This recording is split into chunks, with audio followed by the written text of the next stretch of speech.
번째는 공공기업가가 법과 규정을 무시하거나 반하는 행동을 할 경우 이를 처벌하기가 쉽지 않다는 거죠. 그러니까 혁신이라는 왜 처벌하기 쉽지 않느냐? 법과 규정을 무시하는데 처벌하기 쉽지 않아. 왜 처벌하기 쉽지 않냐 하면은 자기가 주어진 미션을 달성하기 위해서 성취하기 위해 가지고 새로운 혁신안, 개혁안을 내다 보니까 그 법과 규정을 지킬 수가 없었다. 나한테 주어진 역할은 목표의 달성이지 규정의 준수가 아니다 이거지. 주어진 목표, 주어진 미션을 성취함으로써 결과를 얻어내는 것이 나의 목표이기 때문에 나한테 주어진 일이기 때문에 과업이기 때문에 법과 규정을 불가피하게 어길 수밖에 없었다라고 얘기했을 때 너 왜 법과 규정을 어겼어? 이렇게 몰아세울 수가 없다라는 거야. 혁신의 이름으로 성과라는 이름으로 법과 규정을 무시하더라도 강하게 징계할 그 어떤 방법이 없다는 겁니다. 이제 그게 첫 번째. 그래서 통제하기 어렵다는 거야, 쉽게 얘기해서. 공공기업가의 행동을 통제하기 어렵다.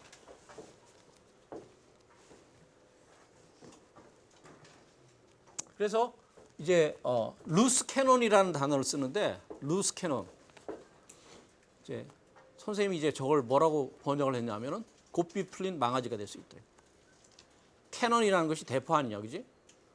대포알인데 루스하다는 거 뭐냐면은 지멋대로 어느 방향으로 튈지 모르는 이러는 거야. 어느 방향으로 튈지 모르는 대포라는 거야.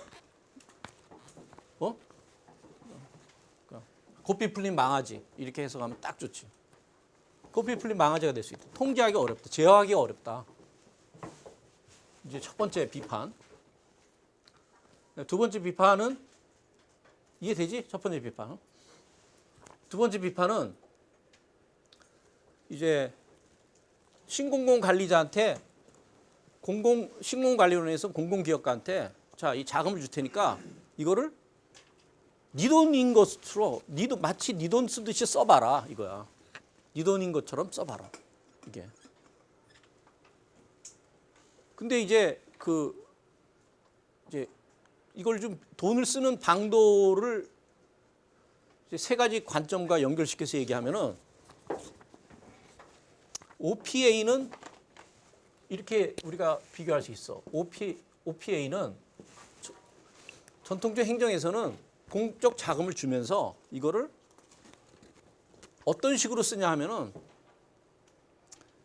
행정가가 남의 돈인 것처럼 쓰게 만들어. 남의 돈인 것처럼. 근데 이제 이게 남의 돈인 것처럼 쓰게 만드니까 낭비가 생기는 거지. 남의 돈 막 쓰잖아, 그지? 내 돈도 아닌데 남의 돈 쓰는 거는 쓰라 그러면 사람들이 낭비하게 되고 비효율적으로 쓰게 된다고. 그러니까 이거를 바로잡자라는 NPM은 OP의 전통적 행정에서 행정가들은 공적 자금을 남의 돈 쓰듯이 물 쓰듯이 쉽게 얘기해서 공돈이야. 공돈이지. 공돈 쓰듯이 씀으로써 낭비와 비효율을 초래한다. 그래서 그걸 막기 위해서는 네 돈인 것처럼 쓰게 만들자 이거지. 네 돈인 것처럼. 공적 자금을 자기 돈인 것처럼 쓰게 만들라는 거야. 자기 돈. 그러면은 낭비는 줄어들 수 있지. 그지? 남의 돈은 막 쓸 수 있지만은 자기 돈이라 그러면 아껴 쓰게 되잖아. 그지? 그렇지만은 그래서 낭비를 줄일 수 있어. 낭비를 줄일 수 있는 효과가 있는데 무슨 부작용이 생기냐 하면은 이 퍼블릭 엔트리프리너는 리스크 테이킹을 한다 그랬지. 모험적으로 나간다. 모험적으로 모험적인 사업에 공적 자금을 투자할 수 있다는 거야. 성과를 내기 위해서 공공기업가는 보수적이고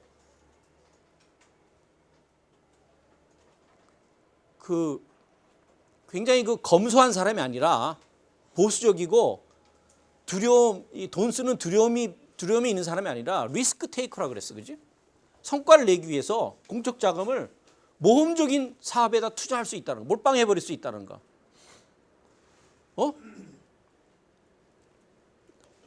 자기 돈 쓰는 거 자기 돈처럼 쓰게 만들면 낭비는 줄일 수 있지만은 모험적인 위험한 사업에 투자하게 함으로써 한꺼번에 다 날려버리게 할 수 있다는 거지. 그런 결과가 초래될 수 있다는 거. 예를 들어서 주식 투자해버리니까 그냥. 그럴 수도 있잖아. 퍼블릭 엔터프리너는 보수적인 사람이 아니라 모험적이거든. 모험적인. 리스크 테이킹 한단 말이야. 모험적. 벤처러스한 사람이라. 하기를 기대한다고. 신공공관리론에서.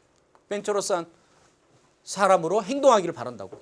뭔가 왜 그렇지? 결과를 내도록 하기 위해서. 근데 그러다 보면은 위험한 사업에 투자함으로써 아예 싹 다 날려버릴 수 있다는 거죠. 그래서 종국적으로 어떻게 되냐면 민주적 책임성에 반하는 결과를 초래할 수 있다는 거예요.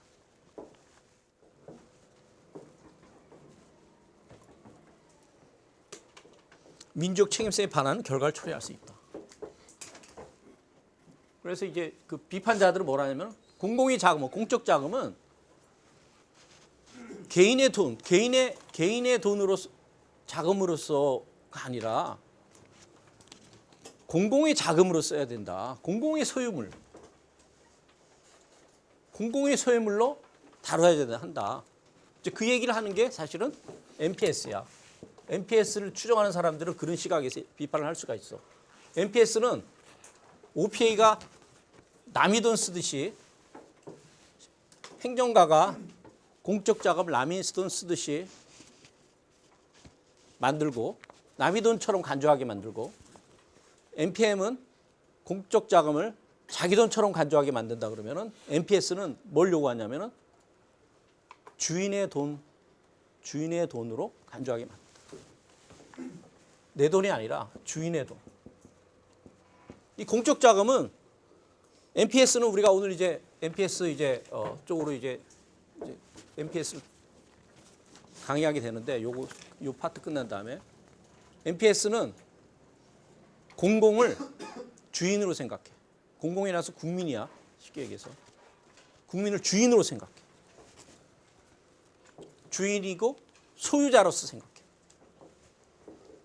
그리고 행정가들은 뭐냐? 봉사자 또는 하인, 퍼블릭 서번트로 생각해.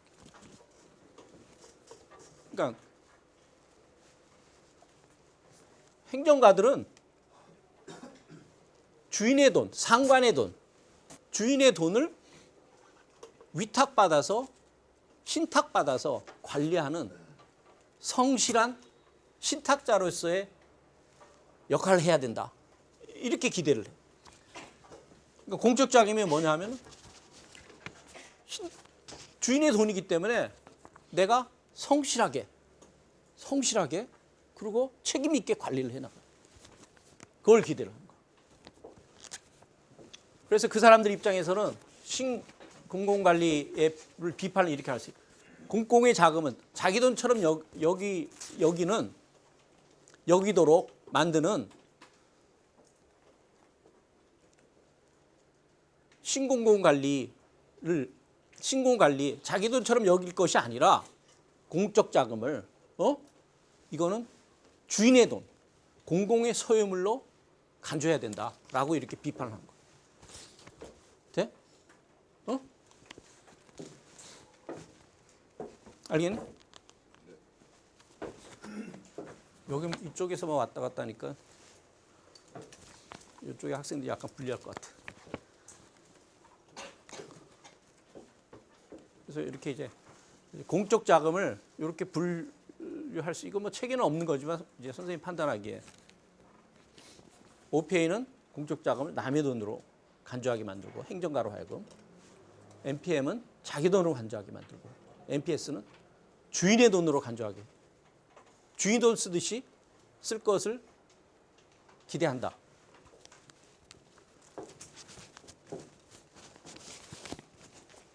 그래서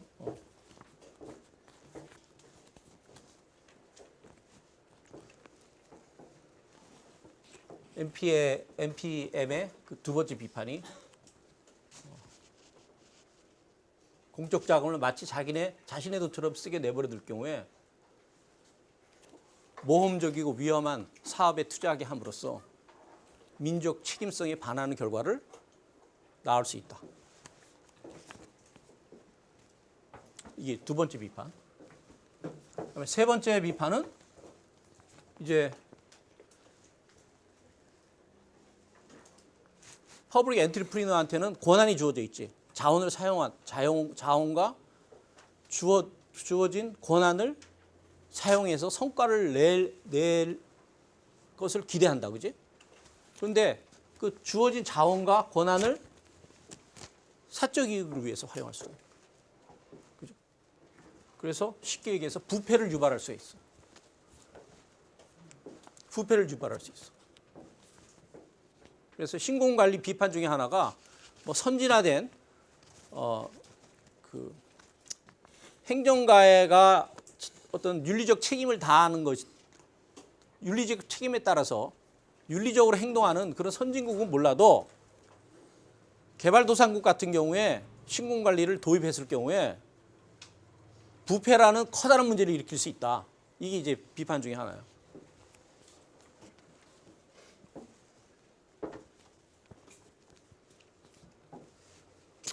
관리자가 공적 자원과 권한을 사적 이익을 위해서 활용할 수 있다. 그래서 부패라는 문제를 유발할 수 있다. OECD가 부패를 뭐라고 정의한 줄 알아? OECD 정의가 뭐냐면은 부패가 뭐냐? corruption이 뭐냐? private use of public resource 또는 power. 이게 부패래. 뭐니? 공적 자원이나 공적 권한을 사적 용도로 사용하는 거. 나오지. 공적 자원과 공적 자원을 사적 이익을 위해 쓸 수 있다. 다시 말해서 부패할 수 있다.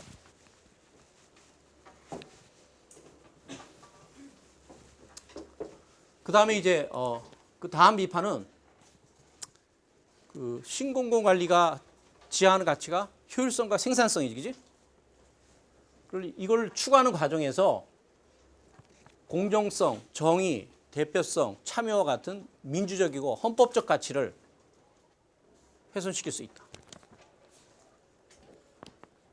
생산성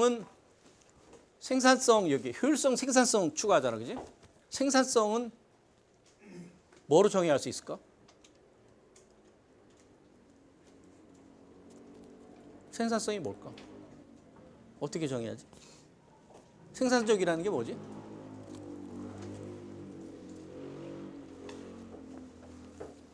생산성을 정의해봐. 효율성은 정의할 수 있어? 어떻게 정의해? 산출? NPM이 얘기하는 효율성의 개념하고 전통적 행정학에서 얘기하는 효율성의 개념이 약간 틀리다고 그랬어. 효율성이라는 개념을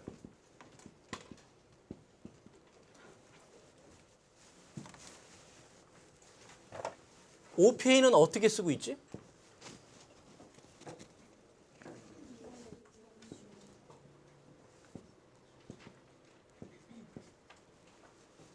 NPM은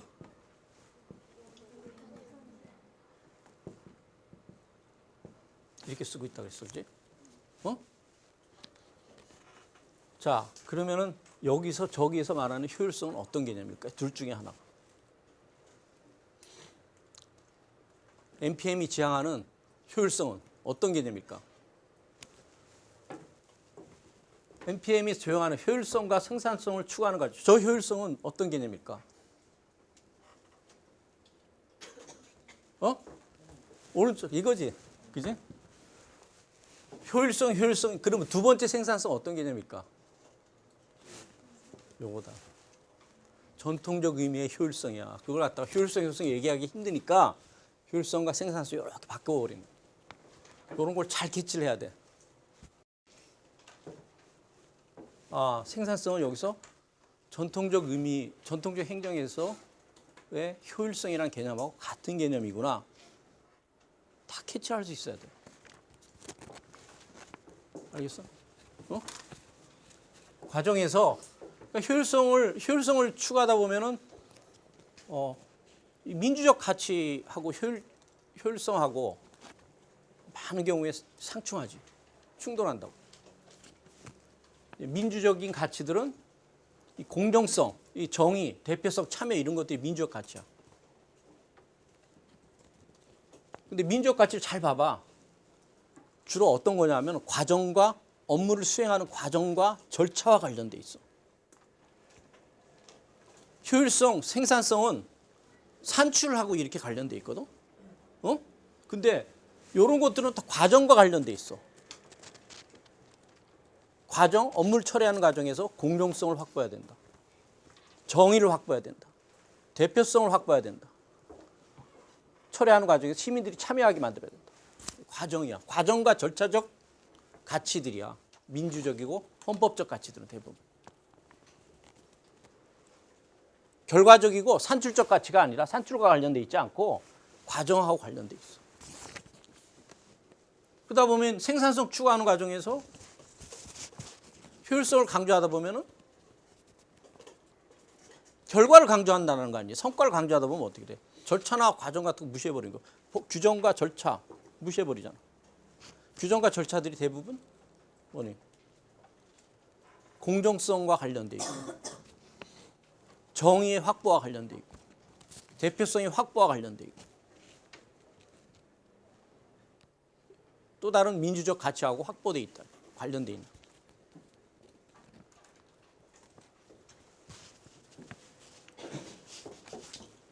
뭐 과정은 어떻게 되든 상관없어. 결과만 만들어내. 이거 아니야, 그지? NPM이. 그지? 결과만 만들어내. 좋은 결과 만들어내면 인센티브 주고, 결과 만들어내지 않으면 페널티 주겠다. 이거 아니야, 그지? 과정은 좀 뛰어넘어도 상관없다. 이거 아니야. 그러다 보면은 법과 규정을 위반해도 상관없다라는 식으로 나가게 되고, 그 많은 법과 규정들은 대부분 다 공정성과 정의와 대표성을 참여를 확보하기 위해서 만들어진 것들이라는 거.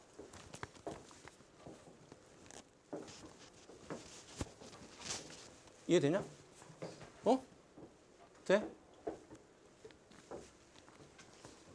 이제 그걸 갖다가 이제 이 크리스토퍼 후드라는 사람은 이렇게 약간 다르게 표현했어. 시그마 가치의 강조는 세타 가치와 람다의 가치를 희생시킬 수 있다. 시그마 가치가 여기 뭐냐? 효율성과 생산성이야. 요 앞에 이제 효율성과 생산성.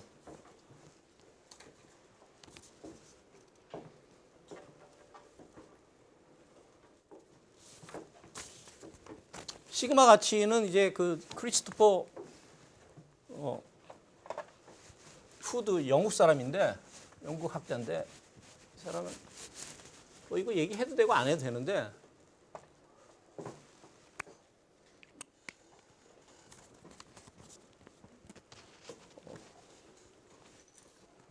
교과서에서 언급을 해놨기 때문에 너무 간단하게 언급을 했어. 근데 이렇게만 얘기를 했어. 시그마 가치는 시그마지 이거. 세타는 어떻게 쓴 줄 알아? 세타. 람다는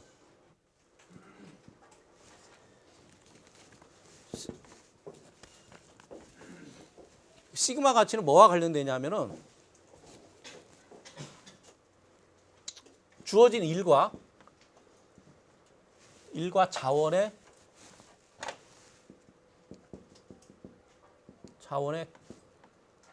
그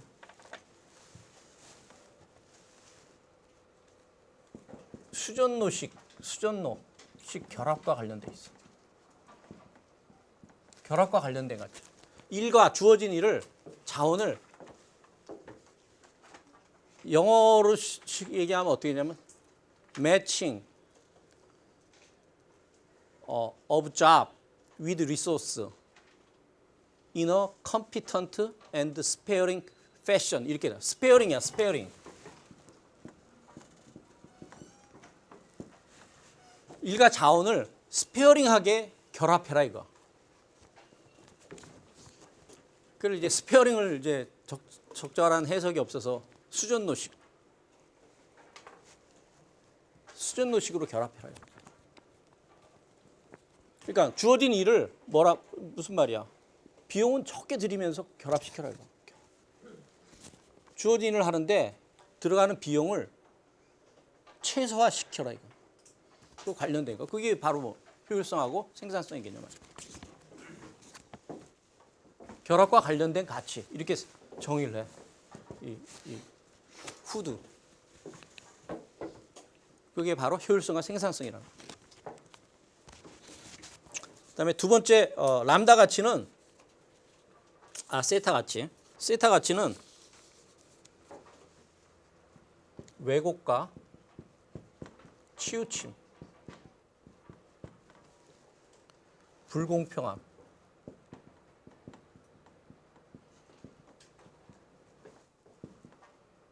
방지를 통해 얻어지는 방지와 관련된 가치 이렇게 하면 돼. 방지와 관련된 가치. 결합과 관련된 가치. 그리고 방지와 관련된 가치.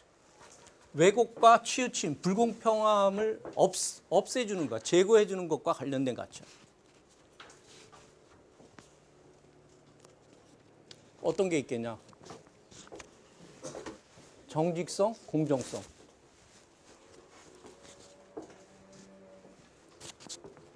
왜곡을 방지한다? 치우침을 방지한다? 불공평을 방지하면 저런 가치가 얻어지는 거지. 정직성, 공정성 이런 것들이 얻어지는 거지.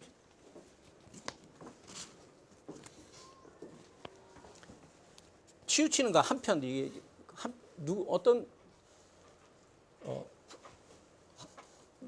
누구 편을 들어주는 거야. 한쪽으로 이렇게 쏠리는 거야.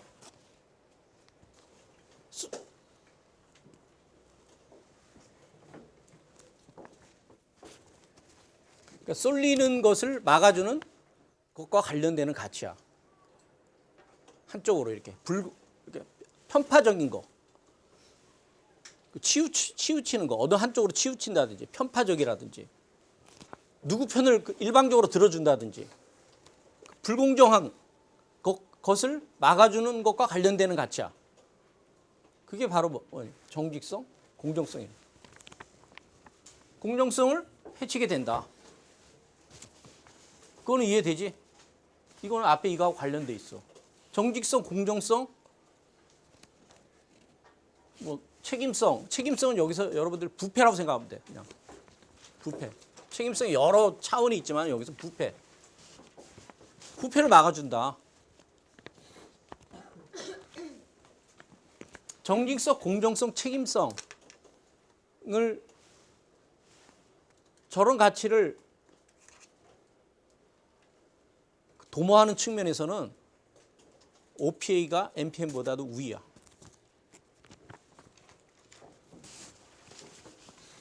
왜 그렇지? OPA는 룰과 규정에 따라서 행정이 중심으로 행정이 이루어지게 하고 룰과 규정에 따라서 행정이 이루어지는지를 또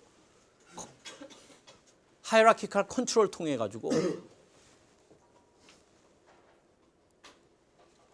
감독하고 감시하지. 그러니까 정직성, 세타 가치의 추구에 있어서는 OPA가 MPM보다도 우월해. 룰과 규정, 컨트롤, 하이라키 이런 것들이 전부 다 뭐냐 하면은 정직성과 공정성과 부패 방지와 관련된 거.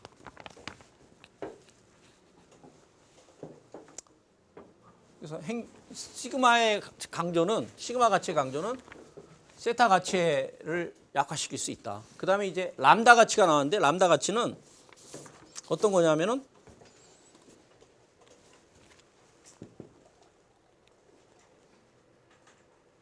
이것도 뭐 여러 가지가 있는데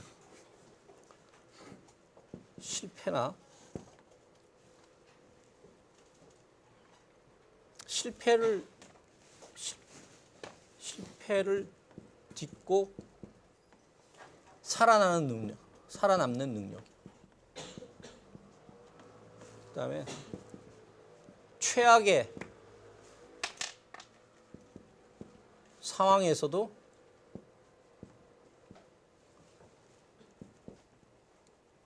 운영을 유지해 나갈 수 있는 능력.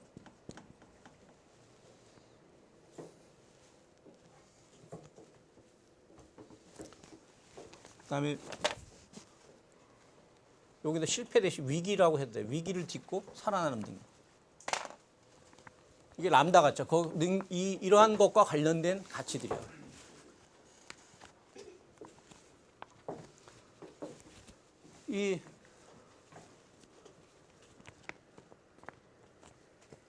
그 가치들이 어떤 거냐?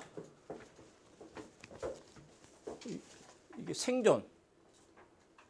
이제 생존이라고 그래야 되고, 이제 저걸 갖다 영어는 서바이벌과 관련되는 거야. 유연성이 높으면은, 유연성과 적응성이 높은 조직이면 조직일수록. 그 다음에 여기서는 이제 생존 대신 여러분들 저렇게 해도 돼. 경고함으로 표현해도 돼. 영어는 로버트니스야, 로버트니스. 경고함, 유연성, 적응성이 뛰어난 조직일수록 이 실패를 딛고 살아남을 수 있지. 그죠? 그 다음에 최악의 상황에서도 붕괴되지 않고 살아남는 그런 능력.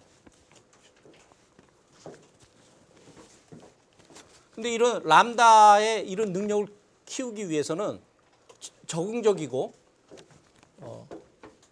적응성이 높고 유연성이 높고 그다음에 견고한 조직들은 주로 어떠한 그 제도나 정책을 통해서 저런 가치들이 구현되냐 하면은 여러분들이 잘 아는 이런 것들이야. 가외성.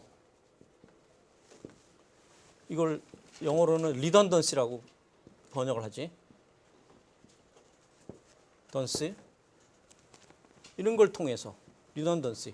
리던던시가 뭐냐면은 쉽게 얘기해서 백업 장치를 두는 시스템을 하는 거야. 백업 시스템을 유지해 나가는 거야. 하나가 무너지더라도 주 장치가 무너지더라도 보조 장치야. 백업 시스템이야. 보조 장치가 기능하면 어떻게 돼? 전체 시스템 붕괴되지는 않지. 여러분들 얘기하는 이제 리던던시가 저런 거지. 비행기 조종사들이 자동 항법 장치에 의존하잖아. 근데 그것이 무너지면은 그것이 고장이 났어. 고장이 나면은 보조 항법 장치가 있어. 그게 리던던시야. 그 리던던시를 둠으로써 어떻게 돼? 하나가 고장 나더라도 한 부분이 고장 나더라도 전체 시스템이 무너지지 않는다는 거야. 낙하산 같은 경우에도 보조 낙하산이 있다고. 주 낙하산이 작동이 안 할 경우에 보조 낙하산을 열어가지고 안전하게 착륙할 수 있게. 그게 리던던시야. 백업 시스템이 있는 거야. 보조 장치가 구비되어 있는 거야. 보조 장치가 구비된 조직들은 훨씬 더 변화에 쉽게 적응할 수 있고 유연하게 대응할 수 있고 훨씬 더 견고할 수 있어. 그지? 무너지지 않는 거니까. 그러니까 실패나 위기나 최악의 상태를 딛고 살아남을 능력이 뛰어나게 된 거야. 그런데 리던던시를 둔다는 건 뭐야? 생산성과 효율성 면에서는 마이너스지. 알겠어? 백업 시스템을 두는 거 아니야, 그지? 보조 장치를 자꾸만 두는 거라고. 근데 미국에서 여행하면서 많이 느꼈는데 선생님은 미국은 그래도 리던던시에 대한 그 리던던시를 어느 정도 이렇게 상당히 중요시 여기는 것 같아요. 시스템 자체가. 뭐 어디서 내가 많이 느꼈냐면은 미국에 이제 큰 다리들 있잖아. 큰 대교들, 강과 무슨 바다를 잇는 그런 다리들이 우리는 그냥 하나 있잖아, 그지? 근데 미국은 이렇게 분리된 채로 두 개가 있어. 얘네들 왜 이렇게 하나를 크게 만들면 될 텐데? 이게 뭐 다리가 뭐 몇 킬로짜리 다리도 있잖아. 몇 킬로짜리 다리가 있는데 이거를 하나만 두면 되는데 꼭 옆에다 또 하나를 이렇게 둬. 이런 경우 굉장히 많거든. 이게 바로 리던던시야. 내가 판단하기. 아, 이게 혹시 지진이나 무슨 뭐 어떤 천재지변에서 붕괴되면 이달릴 수 있으니까. 이게 리던던시긴. 이거 두 개를 두는 거 어떻게 돼? 자원이 많을 땐 가능하지. 그렇지만 효율성 측면에서는 아니지.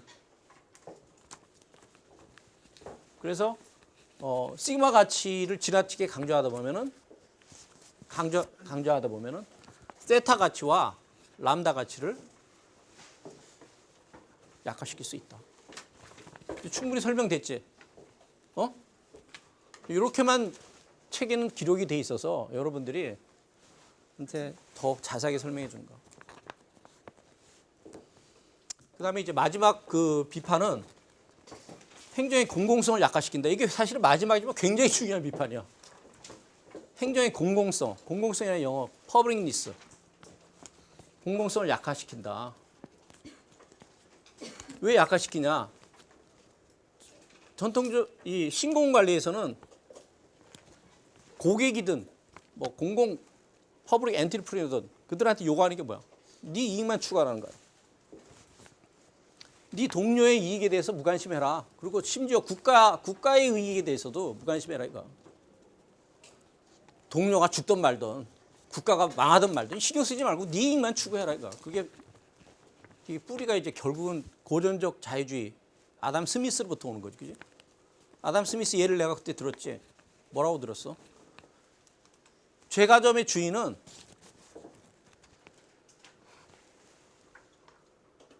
자기 집에 빵을 사 먹는 고객에 대한 동정심과 연민 때문에 맛있는 빵을 만드는 것이 아니라 뭐 때문에 만드는 거지? 돈 많이 벌기 위해서 만든다는 거지. 연민과 동정심, 저 사람이 배를 굶으면 어떻게 할 것인가. 이런 도의적 책임을 갖고 만드는 게 아니라 맛있는 빵을 오로지 돈 벌기 위해서 만드는 거. 이익을 남기기 위해서. 도의적 책임이 없어. 자기 이익이야. 그러면 된다 이거. 그러면 자연스럽게 눈에 보이지 않는 손에 의해서 그 사회 복리 전체 이익을 최대화시킬 수 있다. 그래서 신공관리에서 개인한테 기대하는 역할은 개인을 그렇게 가정해. 그렇지? 사익 추구적이고 효용 극대화 시킨다. 그래서 좋은 시스템은 뭐야? 좋은 정부는 뭐야? 신공관리에서 개인의 이익을 충족시켜주는 정부가 좋은 정부다 이거. 좋은 정부가 따로 있는 게 아니다 이거. 사람들 그렇게 행동하는데 자기 사익 추구적이고 효용을 극대화시키려고 행동하는 사람들 그렇게 사람들 그렇게 행동한다 이거. 이거 너무 자연적이다 이거. 그러면 정부의 역할은 뭐냐? 좋은 정부는 뭐니? 그러한 사람들의 사익을 충족시키는 것을 용이하게 제도와 정책을 만들어가는 것이 좋은 정부고 정부의 역할이다. 이렇게 결론이 나오는 거야. 신공관리에서 고객은 개인을 고객으로 강조하잖아, 그지? 그러다 보니까 오로지 자신의 편협한 이익을 추구하는 것을 정당화시킴으로써 공동체 가치나 전체 이익의 실현에는 무관심하게 만들어. 자기 이익만 실현하면 돼. 그래? 더 이상 기대 안 해. 그러다 보면 개인을 고객으로 간주하잖아, 그지? 고객처럼 행동해라 이거. 상관없다. 그게 좋다 이거 아니야, 그지? 그러다 보면 공동체 전체, 공동체 가치나 전체 이익의 실현에는 무관심하게 됩니다.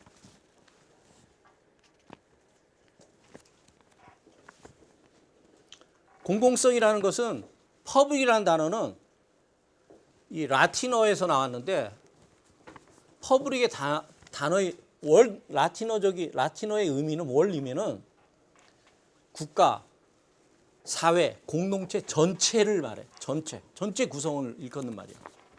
그게 퍼블릭이야. 퍼블릭이 뭐냐? 행정학은 공공성에 기반을 두고 있는 학문 체계야. 공공성이 굉장히 중요한 개념이야. 이 공공성에 대한 논의가 사실 한 학기 내내 해야 돼. 공공성에 대한 논의. 한 학기 내내 해야 돼. 그만큼 공공성에 대한 논의가 굉장히 커. 그리고 기존의 교과서들은 공공성에 대한 논의들은 내가 보기엔 다 거짓말들이야. 다 엉터리야. 여러분들이 선생님 언젠가 공공성에 대한 특강을 하게 될까? 몇 시간 잡고 한 10시간 잡아야 될까? 행정학의 뿌리는 공공성으로부터 와. 퍼블릭 어드미니스트레이션 아니냐. 근데 여러분들 여기서는 지금 간단하게 이해를 하면 돼. 퍼블릭의 라틴어적인 의미는 뭐지? 사회, 공동체, 정부, 구성원 전체를 의미하는 거야. 공동체 전체의 이익을, 공동체적 가치를 실현하지 못하게 만드니까 어떻게 돼? 공공성을 약화시키는 거지. 됐어? 퍼블릭의 의미를 그 정도만 알아두라고. 여러분들이 이제 그런 공동체 전체 구성원이라는 의미로 퍼블릭한 그 단어의 원 의미는 공동체 전체라 그랬잖아. 여러분 이거 보면 알아. 여러분들 퍼블릭 인터레스트 이게 무슨 의미지? 공동체 전체 이익, 그지? 퍼블릭 서비스는 뭐지 이게? 공동체 전체에 공급되는 서비스, 그지? 퍼블릭 서번트는 어떻게 되는 거지? 사회 공동체 구성원 전체를 위해서 일하는 사람. 사회 공동체 전체에 제공되는 서비스. 사회 공동체 전체의 이익. 퍼블릭이라는 단어가 원래 의미가 그거야. 자기 이익을 너무 추구하게 만들다 보면 이 편협한 개인의 이익을 추구하는 것을 정당하게 만듦으로써 사회 전체의 이익에 무관심하게 만든다는 거지. 그럼으로써 공공성이 약화될 수 있다. 됐지? 이 공공성의 개념은 이것도 고시 문제 한번 나왔어. 최근에 행정고시에서 나왔어. 공공성. 그런데 그러니까 그 문제는 잘못됐다고 봐. 잘못 만들었어. 공공성하고 효율성하고 대비시켰어. 공공성하고 효율성은 민주성하고 대비시킬 수 있는데 공공성하고 효율성하고는 대비를 시키면 안 돼. 왜냐하면은 공공성도 크게 있잖아. 그리스 전통의 퍼블릭에 대한 의미를 서양의 여러 가지 이론들은 우리가 시민권에서 얘기하는데 이론이 이렇게 갈리는 분기점이 어디서 나오냐 하면은 한쪽은 그리스 전통을 따르고 있냐, 하나는 로마 전통을 따르고 있냐, 거기서 나눠져. 공공에 대한 개념도 로마 사람들이 이해하는 거하고 그리스 사람들이 이해하는 거하고 틀려. 근데 로마 사람들이 이해하는 방식을 따르면은 공공성은 효율성이라는 개념하고 근접해. 그렇기 때문에 공공성하고 효율성하고 비교시키면 안 돼. 문제 잘못 만들어졌어. 그거 있지. 여러분들이 정말 유식하잖아? 선생님처럼 유식하면은 그 문제 가지고 소송 제기하면 돼. 행정고시 문제 가지고 소송 제기하면 돼. 그래서 언젠가 근데 이 공공성의 개념이라는 것은 행정학의 토대를 이루는 거기 때문에 선생님 교과서를 지금 쓰고 있는데 공공성이 시작해. 행정학의 논의를 공공성이 시작해. 거기서 몇 가지 갈래가 나와. 쭉 변화 가지치가 나와. 지금 이제 그 얘기를 할 수 없고 여러분들 이 정도만 알아도 충분해. 지금은 공공성을 약화시킬 수 있다. 이해되니? 질문. 신공관리 관련. 아까 시그마 가치와 관련해서 수전로식 결합이라고 표현하신 비용 최소화와 관련 있다고 하셨는데 그건 어떻게 보면 이제 OPA적 사고가 아닌 NPM에서 강조하는 결과고 OPA는 투입 측면에 강조를 하는데 시그마 가치는 OPA는 투입만 효율성과 성과도 강조하지만은 투입도 강조해. 그러니까 효율성, 생산성 아니냐, 그지? 다시 한번 간다. 자, 우리가 여기서 봐봐. 이게 이제 도널드 캐틀이 NPM의 핵심적인 사고, 질문의 형태로 핵심적인 아이디어를 질문의 형태로 제시한 거, 그지? 첫 번째가 뭐니? 어떻게 정부가 보다 적은 세입으로 보다 많은 서비스 제공할까? 생산성 개념이지, 그지? 오케이? NPM은 OPA와 같이 OPA도 생산성 강조하지. 생산성이 NPM이 여기서 말하는 생산성은 OPA가 말하는 효율성하고 같은 개념이야. 생산성을 강조하는 동시에 플러스 뭐야? 성과를 강조하는 거지, 그지? 그 개념은 뭐야? 효율성이라는 단어를 쓰고 있다는 거. 비용 편익이잖아. 편익이라는 것이 그게 편익이 만족이야. 어떤 목표를 자기가 추구하는 가치를 달성함으로써 얻어지는 편익 아니야, 그지? 자기가 좋아하는, 자기가 추구하는 가치를 달성함으로써 얻어지는 이익이 편익이야. 알겠어? 이게 이제 두 번째잖아. 이걸 갖다 선생님이 생산성 말고 뭐로 바꿔야 된다 그랬지? 시장 기제 또는 효율성이야. 이게 효율성이야. 관료제 병리가 뭐지? 관료제 병리가 뭐야? 병리 중에 하나가 독점이기 때문에 선택권을 부여하지 않는다는 거지. 그지? 비효율성이지. 관료제 병리가 우리가 비효율성으로 얘기하잖아. 그지? 병리를 치료한단 말이야. 그러면 효율화 시킨다라는 얘기지. 비효율성은 관료제 병리인 비효율성은 어떻게 나오지? 관료제는 서비스 독점적 공급이지. 선택을 허용하지 않지. 그지? 그래서 사람들의 다양한 선호를 충족시키지 못하지. 선호를 충족이 어렵게 만들지.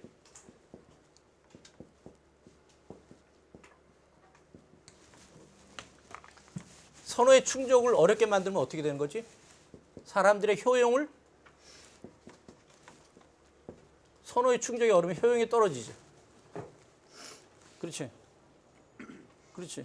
선호가 충족하는데 어떻게 효용이 높아지죠? 효용은 다른 말로 편익이라고 쓸 수 있지. 자네 그랬지. 그때 경제학에서는 편익이라는 거 여기 순편익이야, 그지? 편익을 효용과 같은 개념으로 쓴단 말이야, 그지?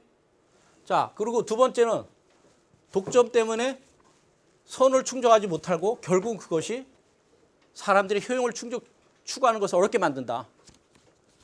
사람들의 개인들의 편익을 저하시킨다. 그리고 관료제는 니스카넨 얘기했지. 공공이 필요한 것 이상으로 더 많은 예산과 사업을 추구한다 이거. 관료들의 예산 극대화 인센티브 때문에.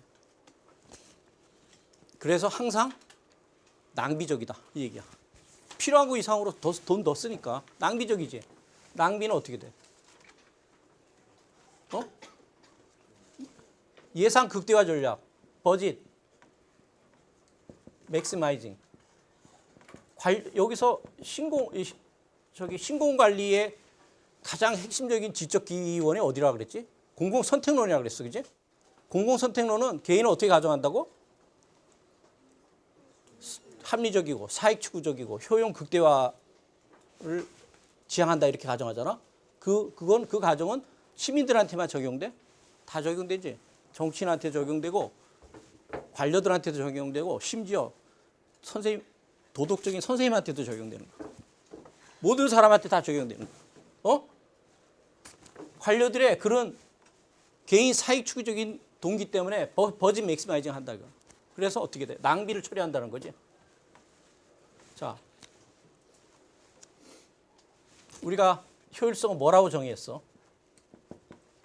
비용과 편익 또는 효용이라 그랬지. 결국은 뭐야?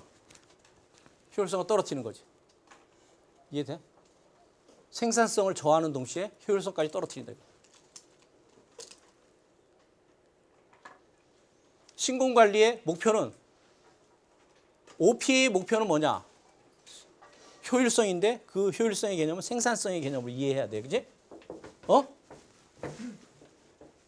NPM이 추구하는 가치는 생산성 플러스 효율성. 그 두 번째 효율성의 의미는 비용과 편익의 개념이라는 거. 이게 완전히 됐냐? 완전히 됐어? 완전히 해야 돼.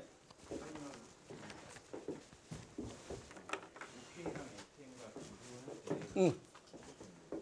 P는 효율을 더 강조를 하고 NPM은 이제 결과를 더 강조한다는 그 표가 어떻게 보면 좀 역반. NPM은 수입을 강조하지 않는다는 그런 것은 아니라 해석을 하면 안 되지. 생산성에도 관심이 있어. 플러스 효율성이야. 여러분들 efficiency라는 단어가 이렇게 쓰이고 있는 거를 잘 알아채야 돼. 이거는 어떤 교과서에서도 얘기 안 하고 있는. 이게 우리가 이제 전통적 행정의 6가지 사고 그래가지고 그때 이제 전통적 행정을 마무리하면서 이걸 보여줬어, 그지?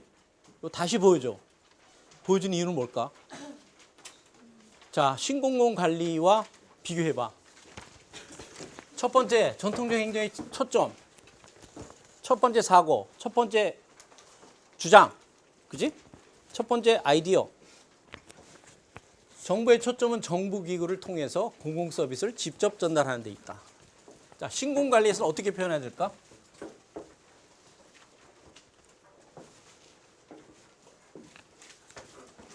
이걸 어떻게 표현해야 돼?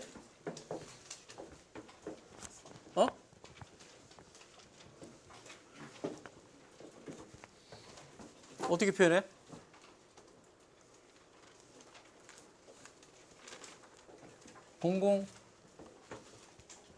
정부의 초점은, 정부의 역할은, 정부의 미션은, 정부의 일은, 그렇지? 정부 기구를 통해서, 정부 기구가 아니지, 신공관리에서는. 정부 기구도 공공서비스 전달의 역할을 맡을 수 있지만은 그다지 그렇게 그 정부 기구의 그 능력에 대해서 공공서비스 전달의 능력에 있어서는 그렇게 높이 평가하지 않아. 가급적이면 뭐지? 민간 기구에 맡겨라. 정부 기구 나서지 말아요. 직접 전달의 역할은 정부 기구가 하는 것이 아니라 물론 할 수도 있지만은 가급적이면 민간 기구한테 공공 서비스 전달의 역할을 맡겨라. 그죠? 두 번째, 공공행정관은 공공정책 결정에 제한된 역할을 수행하며 그들의 주된 업무는 공공정책을 집행하는 데 있다. 자, 그러면 신공관리에서는 퍼블릭 엔트리프리너는 공공행정가지? 퍼블릭 엔트리프리너는 역할이 뭐야? 공공정책 결정에 관한 한 정책 개발에 관한 한 전통적 행정의 행정가보다 큰 역할을 수행한다고 그랬어. 그지? 그지? 스티어링 역할이 뭐니? 스티어링이 세 가지 요소야. 목표 설정 아니야. 목표 설정 아니야. 그지? 디시전 메이킹 하는 거지. 역할 더 많이 수행하며 그들의 주된 업무는 공공정책을 집행하는 데 있어? 뭐야? 아니지. 집행이 아니라 집행은 로잉이지. 그지? 로잉이 아니라 스티어링이 있다는 거지. 스티어링이란 의미가 담고 있는 게 뭐니? 목표 설정도 들어있잖아. 목표치를 설정하는 거야. 첫 번째. 그지? 그 다음에 그 목표치를 달성할 수 있는 혁신적인 방안을 개발하거나 아니면 제3자가 개발할 수 있는 시장 환경을 조성하는 거.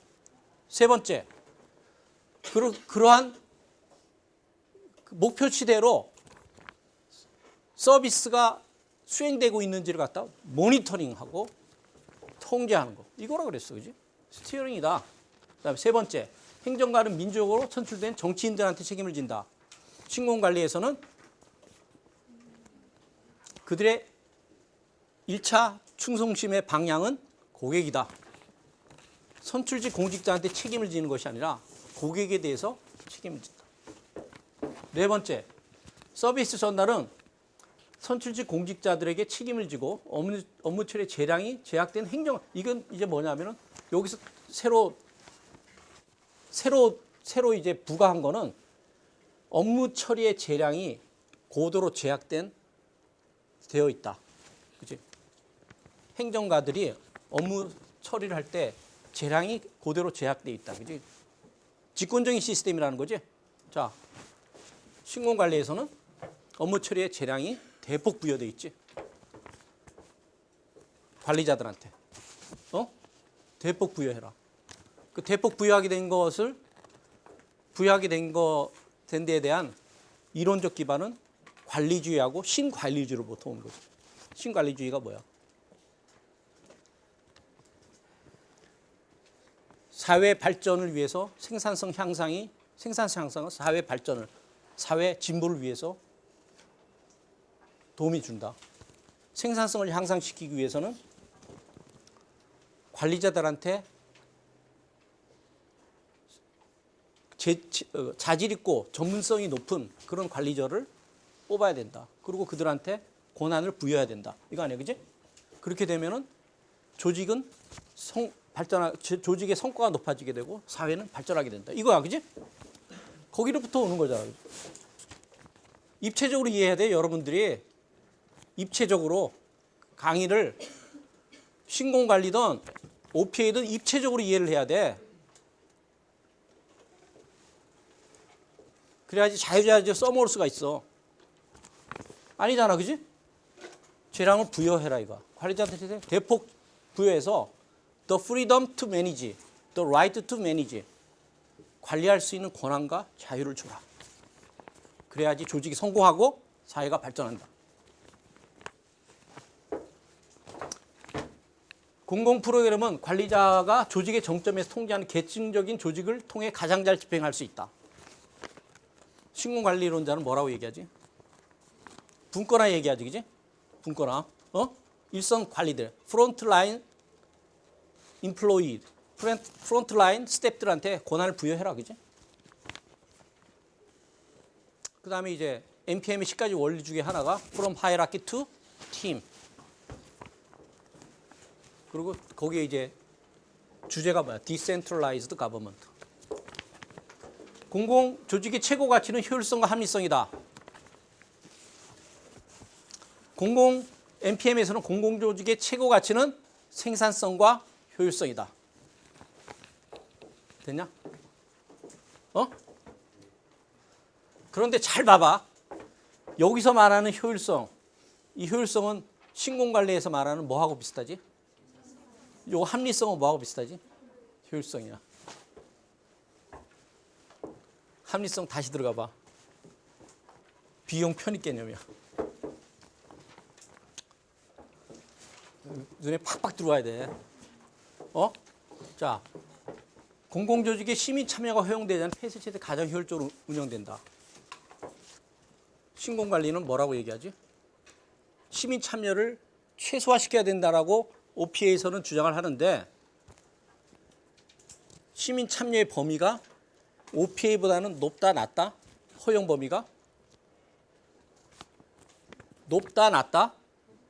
높다. 그거 어디서 할 수 있어? 어디서 할 수 있어? 선택권을 부여하는 거. 그지? 그렇지. 그리고 또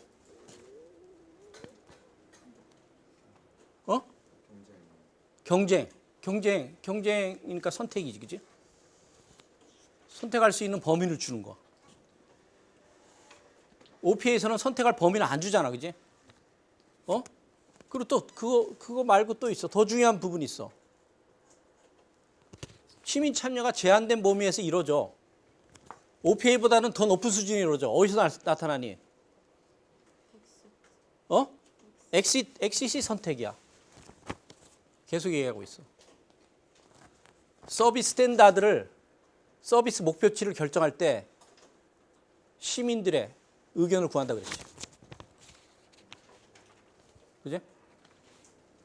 서비스 스탠다드를 퍼블릭 엔터프리너가 일방적으로 결정하는 것이 아니라 시민 헌장이 얘기했잖아. 그지? 시민들의 의견을 구한다 그랬어. 시민들로 하여금 당신들이 원하는 서비스 스탠다드가 뭐냐라고 의견을 표시할 기회를 준다 그랬어.